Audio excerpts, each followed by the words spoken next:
Assalamualaikum warahmatullahi wabarakatuh. Salam sejahtera untuk kita semua.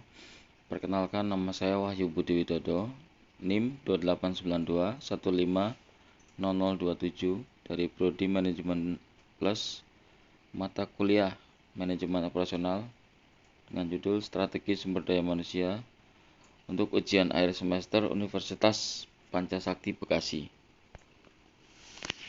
Menciptakan SDM dengan keunggulan bersaing.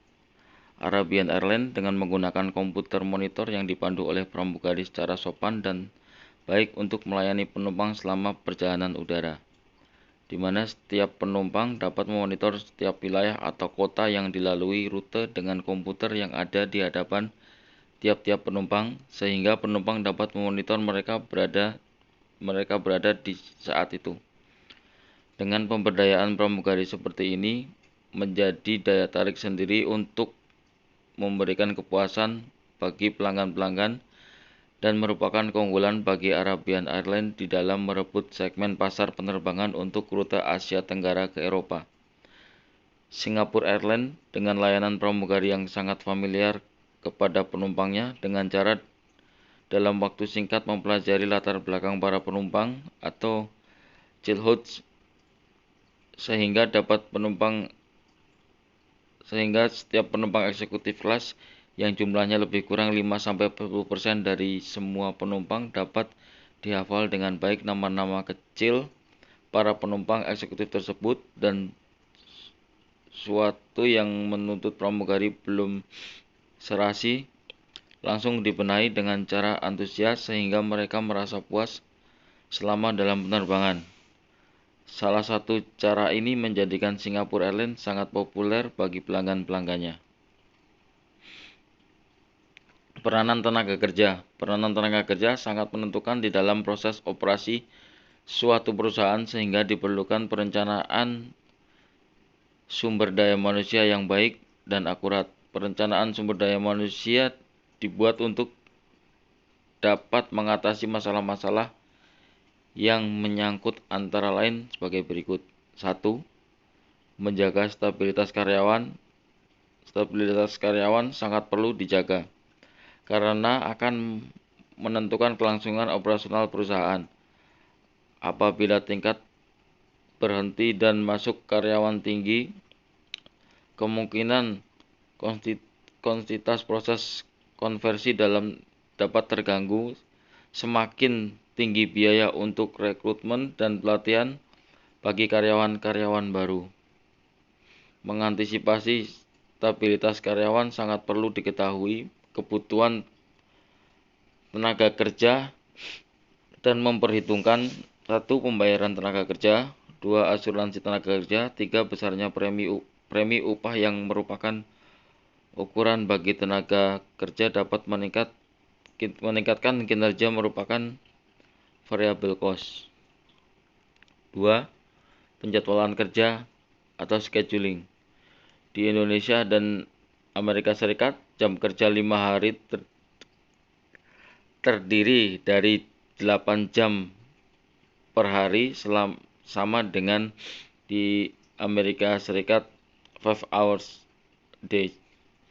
Artinya, standar waktu kerja 8 jam per hari termasuk 1 jam untuk beristirahat merupakan waktu jam kerja minimal yang berlaku secara umum di Indonesia dan Amerika Serikat.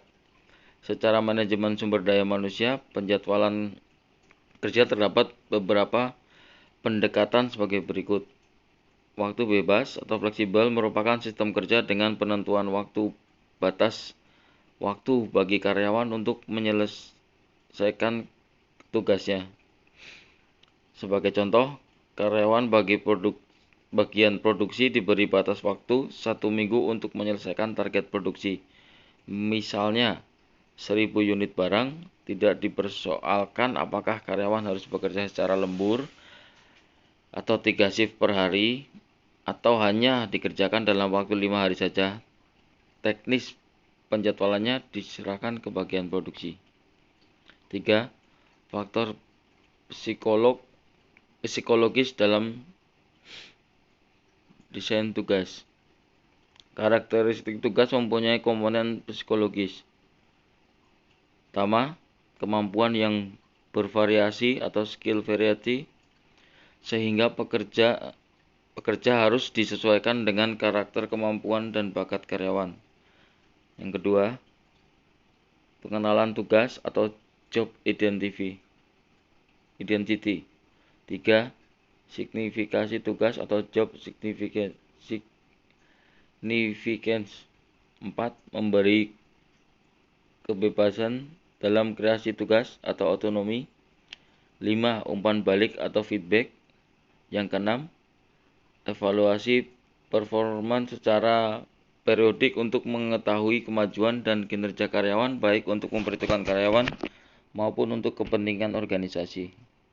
4, kepercayaan diri di dalam kelompok kerja. Kepercayaan diri dalam kelompok kerja atau self-directed team merupakan proses pemberdayaan karyawan untuk dapat bekerja sama di dalam kelompok, di dalam suatu target. Hubungan antara spesialisasi, perluasan tugas, pengayaan tugas, dan pemberdayaan karyawan, serta percaya diri karyawan di dalam kelompok. Motivasi dan sistem insentif.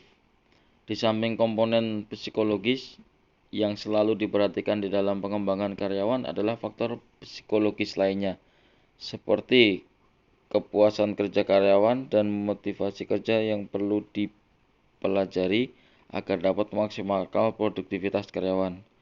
Faktor-faktor tersebut antara lain bonus, pengembalian laba dan keuntungan perusahaan, serta dasar dari penetapan sistem insentif. Bonus atau reward merupakan sistem imbalan uang dan biasanya diberikan secara tunai untuk deposito yang diberikan kepada karyawan dan di dalam organisasi. Pembagian laba atau profit sharing merupakan sistem yang mengatur bagian dari laba perusahaan yang dibagikan kepada karyawan. Biasanya dikaitkan dengan pencapaian target yang ditetapkan organisasi. Pembagian keuntungan atau giant sharing dapat sebagai pemberian keuntungan sesudah lakukan proses tahunan perusahaan, di mana karyawan diberikan bagian keuntungan di samping keuntungan bagi pemilik saham atau owners. Metode analisis dan studi kerja. Di dalam menjalankan tugas karyawan, apakah pelaksanaan tugas dapat menciptakan produktivitas kerja atau tidak, maka perlu diadakan analisis dan studi kerja untuk mengetahui setiap permasalahan yang ada di dalam pelaksanaan tugas karyawan. Di samping untuk mengembangkan prosedur dan keamanan kerja, juga untuk meningkatkan kualitas kerja karyawan. Langkah-langkah untuk dilakukan dengan membuat yang pertama, diagram akhir kerja atau flow diagrams, menggunakan gambar-gambar untuk menganalisis pergerakan manusia dan bahan atau material sehingga dapat didesain aliran kerja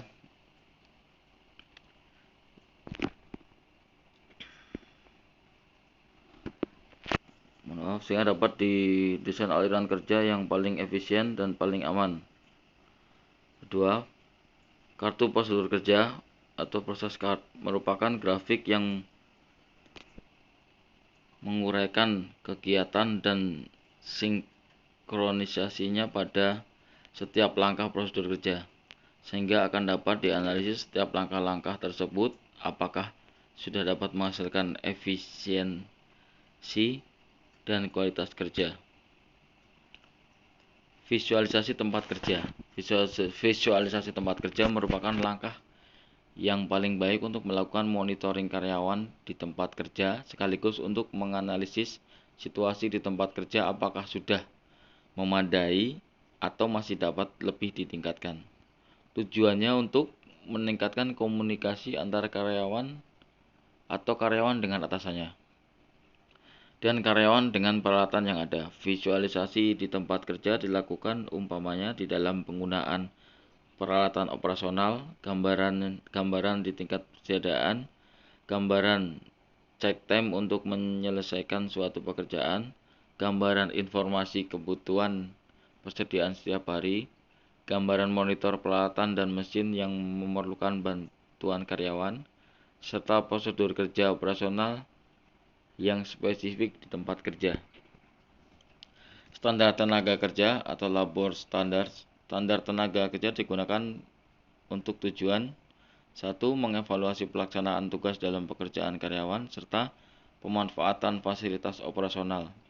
Yang kedua, untuk membuat forecasting, perencanaan dan pengawasan. Pengukuran kerja, work instrument. Pengukuran kerja merupakan penentuan tingkat dan kuantitas karyawan yang langsung dilibatkan dalam sistem konversi. Pertama-tama ditentukan standar waktu kerja karyawan berdasarkan data kemampuan rata-rata kerja karyawan yang pada umumnya dilakukan dengan cara mengandalkan sampel pengamatan. Sampel tersebut terdiri dari sejumlah karyawan dengan tingkat keterampilan yang berbeda. Kemudian, tingkat output yang diperoleh masing-masing diukur. Dari hasil pengukuran itu diperoleh rata-rata kemampuan kerja mereka. Menetapkan standar waktu karyawan atau labor standar dapat dilakukan melalui teknik pengukuran kerja dengan beberapa macam pendekatan. Pendekatan pertama, pendekatan dengan mengabaikan formalitas pada usaha jasa, pada umumnya bersifat padat karya. Standar karyawan diukur dengan teknik ini. Dengan demikian, gaji atau upah tidak didasarkan atas efektivitas kerja. 2. Pendekatan data historis. Teknik ini menggunakan bahwa apa yang sudah dilaksanakan adalah normal. Jadi standar karyawan ditetapkan atas dasar data pelaksanaan yang sudah dilakukan. Ketiga, pendekatan waktu langsung pada umumnya. Teknik ini disebut waktu atau stopwatch dan alat yang digunakan untuk stopwatch. Yang digunakan adalah stopwatch. 4. Pendekatan sampel kerja.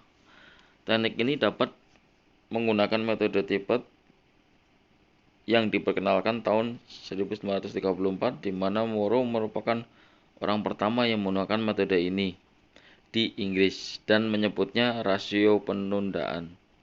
Sejak 1952, metode tersebut berkembang pesat khususnya di Amerika dan negara-negara industri maju yang ada sekarang.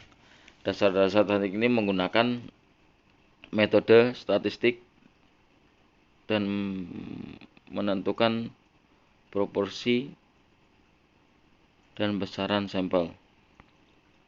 Sekian dan terima kasih. Mohon maaf apabila ada kesalahan. Assalamualaikum warahmatullahi wabarakatuh.